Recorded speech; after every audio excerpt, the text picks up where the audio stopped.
Ele tinha que ter acesso à agenda dele. Uma lesão por material perfuro-cortante na região do abdômen. O atacou com uma faca. Então a facada com aquele perfil escolhido a dedo era exatamente parte do ardil da estratégia para dizer que era um descontente qualquer, um maluco qualquer que agiu sozinho. Mentira. Isso é uma quadrilha, isso é uma gangue, vamos dizer assim. É uma teia de coincidências tão grande que é difícil você não ser levado a crer que da forma como tudo se encaixa, não houve premeditação. Mas não para proteger a Adélio, para proteger quem está por trás de Adélio, os mandantes do Adélio. A Polícia Federal nos procurou e disse que o Adélio tinha fotos e imagens de todo o trabalho que a gente vinha realizando na divulgação. Então tinha fotos até, inclusive, dos outdoor que a gente tinha espalhado pela cidade, né? Então, ou seja, ele já estava acompanhando todo esse processo desde lá de trás, lá de agosto, né? E depois foi-se saber que o Adélio já estava na cidade, ainda em agosto, para aquele primeiro evento. Bolsonaro não ia para Juiz de Fora no dia 6 de setembro. Ele ia no dia 6 de agosto. A agenda dele era com a associação comercial. E aí, o pessoal fica de sobreaviso, porque o Bolsonaro adia essa ida por um mês. Quando ele adia a saída por um mês, apenas quem tinha acesso a essa informação era quem cuidava da agenda do Bolsonaro. Segundo as informações que eu levantei, era o pessoal do Bebiano. Se o Adélio premeditou, para que ele pudesse premeditar, o pressuposto é que alguém conhecesse a agenda do presidente. Como essa agenda vazou para que o Adélio estivesse na cidade antes da data, de fato, que ocorreu o atentado do presidente Bolsonaro. Fato curioso é que após a morte do Bebiano, o celular dele foi destruído. Nós estamos falando de um atentado terrorista para matar o presidente do Brasil. Isso é uma ameaça ao Brasil, à democracia. É uma facada a 57 milhões de pessoas que votaram em Jair Bolsonaro. E, de repente, um jornalista descobre uma coisa, vai fazer uma entrevista sobre o inquérito das fake news, que esse jornalista, por acaso, o destino é Oswaldo Eustáquio. E quando eu vejo a matéria dele na tela, quase que eu caio da cadeira. Por quê? Porque ele traz a informação de que havia um grupo chamado PSL Raiz, cujos nomes que eu falei nos bastidores, que ninguém sabia, estavam exatamente nesse grupo. Né? Quer dizer, o grupo existia de fato. Para premeditar a facada, precisava existir esse grupo. E o Eustáquio traz exatamente isso na matéria dele. Um grupo chamado PSL Raiz, que tinha exatamente esses nomes. E aí, eu me lembro daquele dia, eu sentei na escada, liguei para o Eustáquio, falei, Eustáquio, saia do país porque vão prender você. Ele falou, não, mas eu não sei o quê. Eu falei, não é por causa disso. Você não sabe onde você mexeu. Você não sabe o que você encontrou. E eu não posso falar muito para você a respeito disso, porque a gente está no telefone. Eu falei para ele, vão prender você. Isso antes dele ser preso.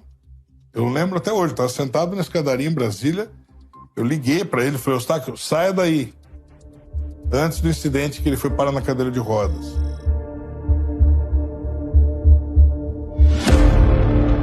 Existe uma outra coincidência muito forte para mim, que leva ao raciocínio desse grupo de 5 pessoas, onde o Bebiano entra, que existiu uma pessoa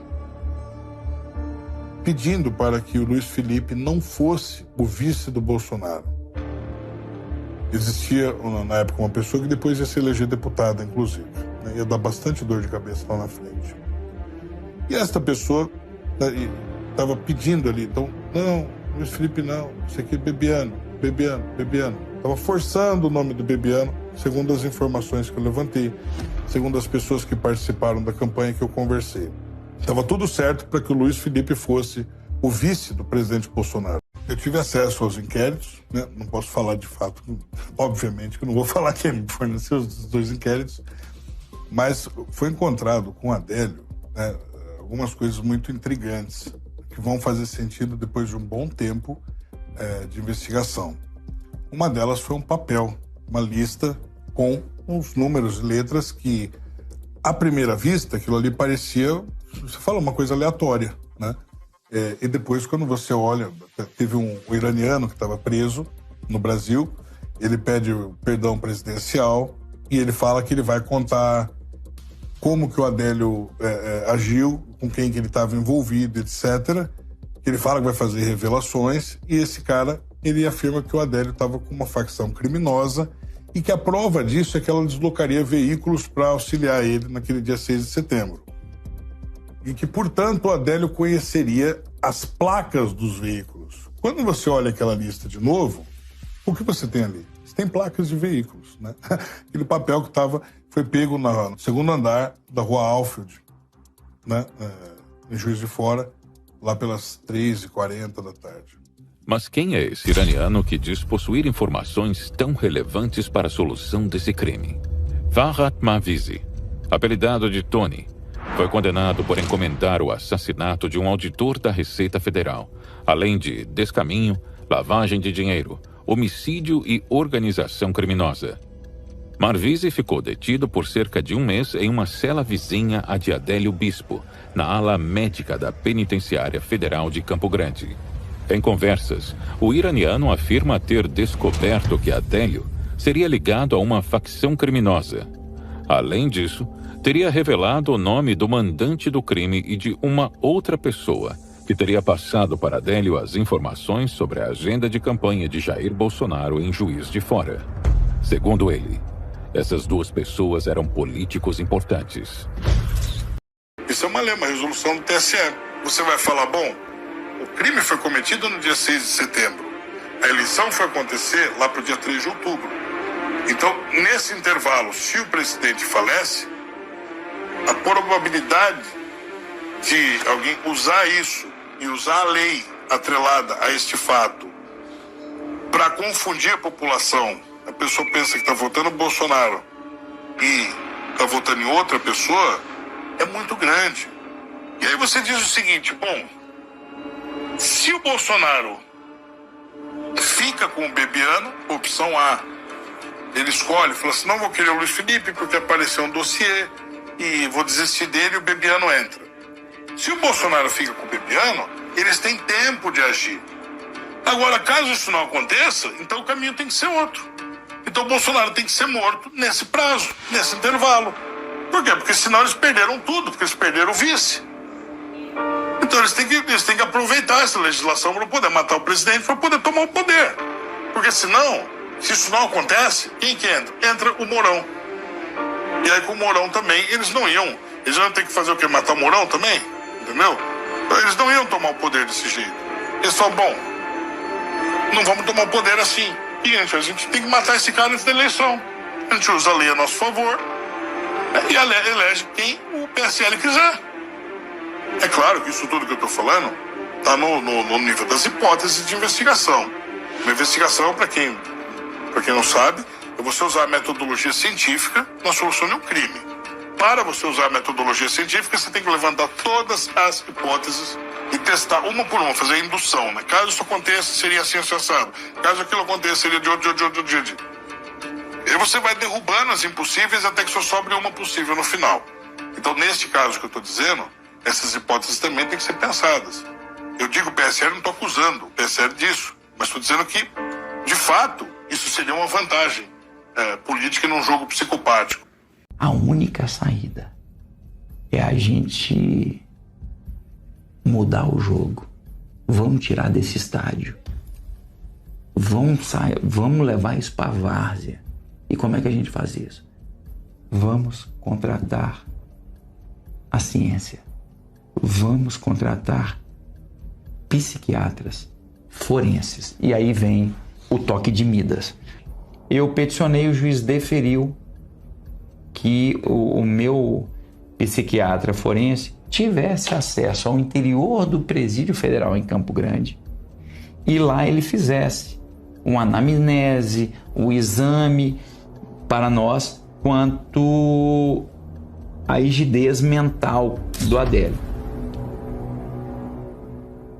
Para seguir na tese de que seu cliente sofre de problemas psiquiátricos e por isso seria inimputável, a defesa contrata um psiquiatra forense para avaliar Adélio. Demonstra que Adélio hoje, no interior daquele presídio federal, ele está em enfermidade mental, ele padece de uma enfermidade mental, inclusive ouvindo vozes. Ou seja, alucinações auditivas que o Zanoni afirma na minha entrevista categoricamente que Adélio Bispo sofre, exclui completamente o diagnóstico. As características da doença no manual de doenças psiquiátricas não condizem com o que os advogados do Adélio falam que o Adélio tem. A alucinação auditiva, ela é uma característica da esquizofrenia. Então, esse laudo foi construído com o objetivo de criar uma inimputabilidade do Adélio. Foucault já dizia, a loucura é tratada como um instrumento de silenciar, um instrumento de poder. Então, nada melhor para você eliminar um possível delator, um potencial delator de um crime organizado, na eliminação física dele. E como isso é feito? Colocando ele como louco.